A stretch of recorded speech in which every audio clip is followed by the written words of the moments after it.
Hello everyone, welcome back.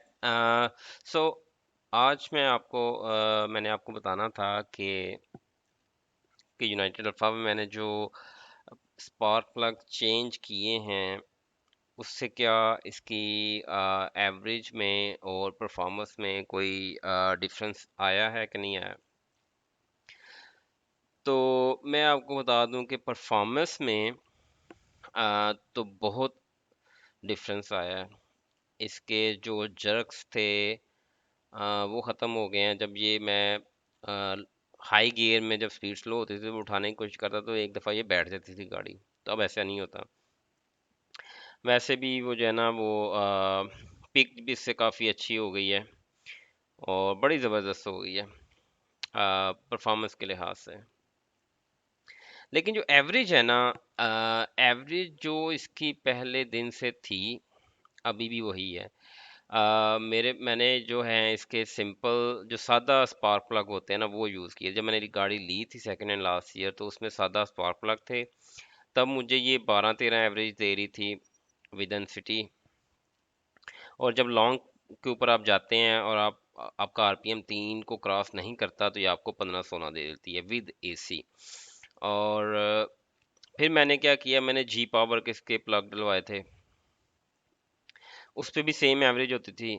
अच्छा, मैं count इस तरह से करता हूँ कि मेरा डेली का जो कम्यूट है, ऑफिस आना जाना है, वो है 30-35 किलोमीटर और 2 हफ्ते में मेरी गाड़ी चलती है तकरीबन कोई 320-25 के करीब। और मेरा 25 लीटर डलता है। जब रेड लाइट, आपको पता होगा कि जब रेड लाइट के ऊपर रेड लाइट के ऊपर आपका पेट्रोल आ जाता है तो उसमें आप जब फुल करवाते हैं तो वो 25 से 26 लीटर उसमें डलता है। तो उसमें मेरी गाड़ी चलती है 320 330। तो इस तरह एवरेज अगर आप निकालें तो 12-13 बनती है विद इन सिटी।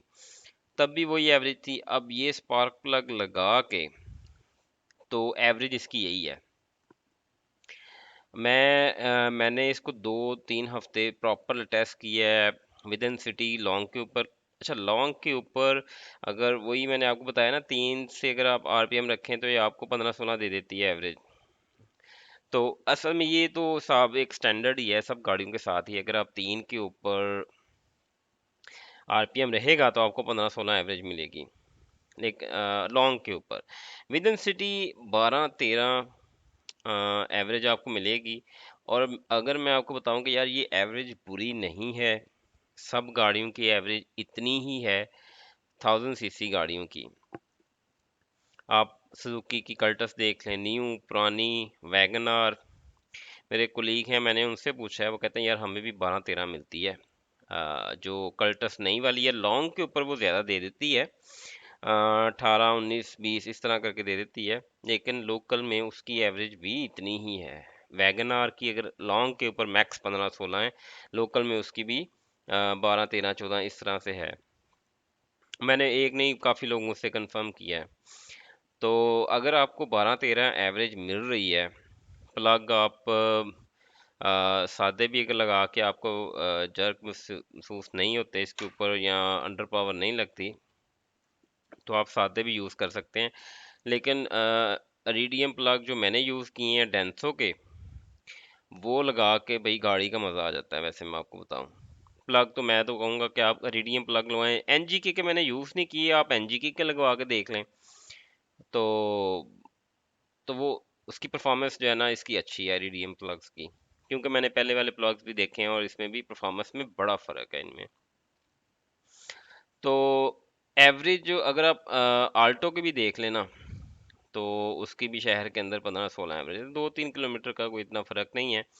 लेकिन फिर भी अगर स्पार्क प्लग चेंज करने से एवरेज में फ़र्क नहीं पड़ रहा तो कोई और इशू है। थ्रोटल क्लीन मैंने करवाई हुई है, फुल सर्विस मैंने करवाई हुई है, सारे इसके सेंसर साफ करवाए हुए हैं, सारा कुछ करवाया हुआ है। रिसेंटली मैंने कंपनी से इग्निशन सिस्टम चेंज करवाया जिसमें एक कॉइल थी और केबलें थी, प्लग ने हर चीज़ A1 है। उसके बाद ये एवरेज मुझे मिल रही है। तो इसका मतलब ये है कि स्टैंडर्ड एवरेज जो है ना वो इसकी यही है। हो सकता है कोई बाद में चीज़ ऐसी निकल आए, मैं फिर भी इसे कोई देखूंगा कि कोई अच्छा मैकेनिक मुझे मिल जाए, क्योंकि अभी मेरी ट्यूनिंग ड्यू है 1 मंथ के बाद। वो मैं कोई देखूंगा कि कोई अच्छा मैकेनिक मिले जिससे को मैं कि यार कोई और चीज़ देखो, जो ये थ्रोटल प्लग्स के अलावा कोई चीज़ है जिससे पता चल सके यार इसका कोई एवरेज का इशू है किसी वजह से, तो मैं वो आपके साथ शेयर करूंगा। बाकी इसके इशू छोटे छोटे हैं, होते हैं, कोई इतने बड़ा नहीं है। और 12-13 एवरेज अच्छी है, बुरी एवरेज नहीं है विद इन सिटी और लॉन्ग। अब मैंने लॉन्ग के ऊपर मैं आपको बताऊं कि जब मैंने मोटरवे से गया, गुजरात मेरा गांव है, तो वहां पे मैं गया लाहौर से, मेन गुजरात ही बल्कि। तो वहां पे आ, मैंने ये निकलते ही वैसे पॉइंट पे ध्यान दिया, फुल करवा के मैं निकला। तो पहले 2 पॉइंट जब मेरे गिरे ना, तो तब मेरी 70 किलोमीटर गाड़ी चली हुई थी। तो और लेकिन जो स्पीड थी मेरी वो थी 115-120, इस तरह की स्पीड थी मोटरवे के ऊपर। वापसी पे मैं जीटी रोड से आया, तो मेरी स्पीड थी 90-95-100 इस तरह से। तब पहले 2 पॉइंट जो गिरे थे वो 100 किलोमीटर के 100 पे गिरे थे। तो वहां से मुझे थोड़ा आइडिया हुआ कि यार ये जो है ना, ये तो वैसे स्टैंडर्ड ही है, आपको बताने की जरूरत नहीं है, ऐसा ही होता है। तो य- ये थी जी इसकी अपडेट। बाकी कोई क्वेश्चन हो आपका, आप मुझसे पूछ सकते हैं। और बाकी इतने जो है ना, इसके ऊपर टेंशन नहीं लेनी चाहिए कि यार इतनी एवरेज। मैं पहले लेता था कि इसकी एवरेज नहीं है, लेकिन जब मैंने दूसरों से पूछा वो कहते भाई इतनी होती है एवरेज इसकी, इससे ज़्यादा किसी गाड़ियों की नहीं है। 650 जो हम आल्टो देखते हैं वो 650 सीसी इंजन है, ये 1000 सीसी इंजन है। तो इसकी एवरेज बिल्कुल बिल्कुल तो नहीं कह सकते, ठीक ही है, बाकियों की भी इतनी है। तो बजाय हम मैकेनिक्स को जाके पैसे ज़ाया करें 10-10 15-15 हज़ार के प्लग्स चेंज करवाते फिरें, बेहतर है। क्योंकि इतना फ़र्क 2-3 किलोमीटर बढ़ जाएगी अगर, तो इससे इतना ज़्यादा फ़र्क नहीं आएगा। हाँ, अगर आप 7 से 8 किलोमीटर फ़र्क पड़े तो फिर है, अगर इसकी एवरेज 8-9 हो जाए फिर आप, फिर उसमें मसला है। लेकिन 12-13 जो एवरेज है ना, ये इसकी इतनी है, और ज़्यादातर लोगों को इतनी ही मिल रही है एवरेज। जो कहते हैं 17-18 मिल रही है, वो हो सकता है वो इस तरीके से चलाते हों, बड़े हल्के पाँव से चलाते हों, ठीक है, 80-90 पे चलाते हों, तो इतनी एवरेज मिल भी सकती है। आप कोई भी गाड़ी देखें ना, जो ये सुजुकी की हैं, आप उसका मीटर के ऊपर चेक करें। आल्टो आप ले लें, आप इसको 100 से नीचे चलाएं, ठीक है, एसी के साथ। और और फिर वो आपको एवरेज शो करवा देगा जी, 22-23-20 इस तरह शो करवाएगा एवरेज। आल्टो जो है आपको शो करवाएगी इतनी एवरेज।